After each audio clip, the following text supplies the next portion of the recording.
विज्ञान की दुनिया में ना कुछ नाम सिर्फ सितारे नहीं होते, वो पूरे के पूरे तारामंडल की तरह होते हैं। सर आइजैक न्यूटन बिल्कुल वैसे ही थे। तो चलिए आज हम उन्हीं की दुनिया में चलते हैं, उस इंसान की दुनिया में जिसने हमें ब्रह्मांड को देखने की एक नई नजर दी। हाँ, बिल्कुल यही। अगर न्यूटन के काम को बस एक लाइन में बताना हो तो वो यही है। सोचिए जरा, सड़क पर जो कार दौड़ रही है, आसमान में जो प्लेन उड़ रहा है, अरे स्पेस में जो रॉकेट जा रहा है, इन सब के पीछे न्यूटन के ही नियम हैं। उन्होंने लिटरली हमारी मॉडर्न दुनिया की फाउंडेशन रखी।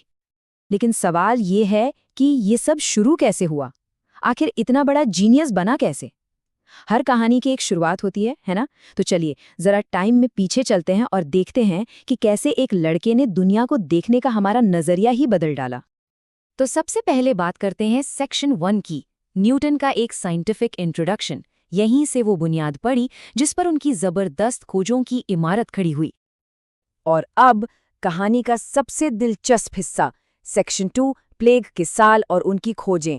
एक ऐसा टाइम जब पूरी दुनिया एक महामारी से लड़ रही थी और यही समय न्यूटन के लिए उनकी सबसे बड़ी खोजों की वजह बन गया। कमाल की बात है ना? ये तारीखें, ये न्यूटन की जिंदगी के टर्निंग पॉइंट्स हैं। 1643 में उनका जन्म हुआ, 1661 में कैम्ब्रिज यूनिवर्सिटी में एडमिशन लिया। सब कुछ एकदम सही चल रहा था। लेकिन फिर आया साल 1665, प्लेग की महामारी। सब कुछ बंद हो गया, यूनिवर्सिटी भी, और न्यूटन को अपनी पढ़ाई छोड़कर घर वापस आना पड़ा। लेकिन जो दुनिया के लिए एक आपदा थी, वो न्यूटन के लिए एक अवसर बन गया। घर पर जो ये जबरदस्ती का आइसोलेशन मिलाना, इसी ने उनकी प्रतिभा को मानो एक भट्ठी में तपा दिया। और इसी अकेलेपन में उनके दिमाग में वो क्रांतिकारी आइडियाज आए जिन्हें आज हम गुरुत्वाकर्षण, प्रकाशिकी और कैलकुलस के नाम से जानते हैं। तो चलिए अब आते हैं सेक्शन 3 पर, गुरुत्वाकर्षण और गति के नियम। उस आइसोलेशन में उन्होंने प्रकृति के कौन से राज खोले? उन्होंने उन नियमों को ढूंढ निकाला जो हमारे आसपास हर हिलती हुई चीज को कंट्रोल करते हैं। और ये आइडिया, ये सच में क्रांतिकारी था। न्यूटन ने कहा कि जिस फोर्स से सेब जमीन पर गिरता है ना, ठीक वही फोर्स चांद को पृथ्वी के चक्कर कटवाती है और ग्रहों को सूरज के। बेसिकली उन्होंने जमीन और आसमान को एक ही नियम से बांध दिया। माइंड ब्लोइंग है ना? और इसी आइडिया को आगे बढ़ाते हुए उन्होंने दिए गति के 3 नियम। पहला नियम, दूसरा नियम और तीसरा नियम। यही 3 नियम क्लासिकल मैकेनिक्स का आधार हैं। मतलब वो साइंस जो बताती है कि कोई भी चीज क्यों और कैसे चलती है। एक गेंद फेंकने से लेकर एक ग्रह के घूमने तक सब कुछ इन्हीं 3 नियमों पर चलता है।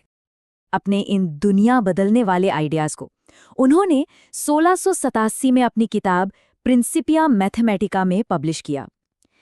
ये किताब आज भी साइंस की हिस्ट्री की सबसे जरूरी किताबों में से एक मानी जाती है। एक सच्चा मास्टरपीस। ओके, तो अब आते हैं सेक्शन 4 पर, प्रकाश और गणित की दुनिया। न्यूटन का दिमाग सिर्फ गुरुत्वाकर्षण और गति पर ही नहीं रुका था।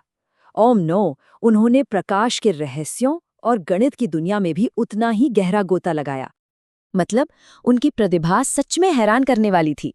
उन्होंने खोजा कि सफेद रोशनी असल में इंद्रधनुष के सारे रंगों का कॉम्बिनेशन है। उन्होंने गणित की एक पूरी की पूरी नई ब्रांच यानी कैलकुलस की नींव रखी।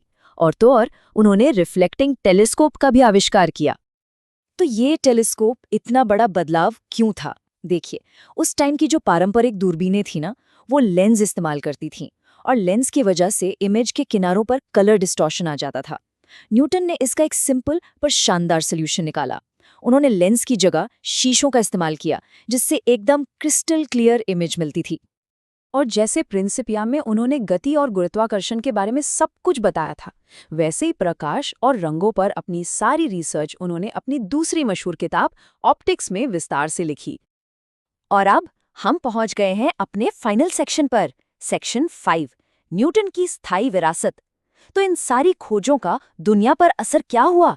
चलिए देखते हैं कि साइंस के इस दिग्गज को क्या सम्मान मिला और उनकी विरासत आज भी कैसे जिंदा है। साल 1705, ये उनकी जिंदगी का एक ऐतिहासिक पल था। साइंस में उनके जबरदस्त योगदान के लिए उन्हें नाइट की उपाधि दी गई। वो पहले साइंटिस्ट थे जिन्हें ये सम्मान मिला और तभी से दुनिया उन्हें सर आइजैक न्यूटन के नाम से जानती है।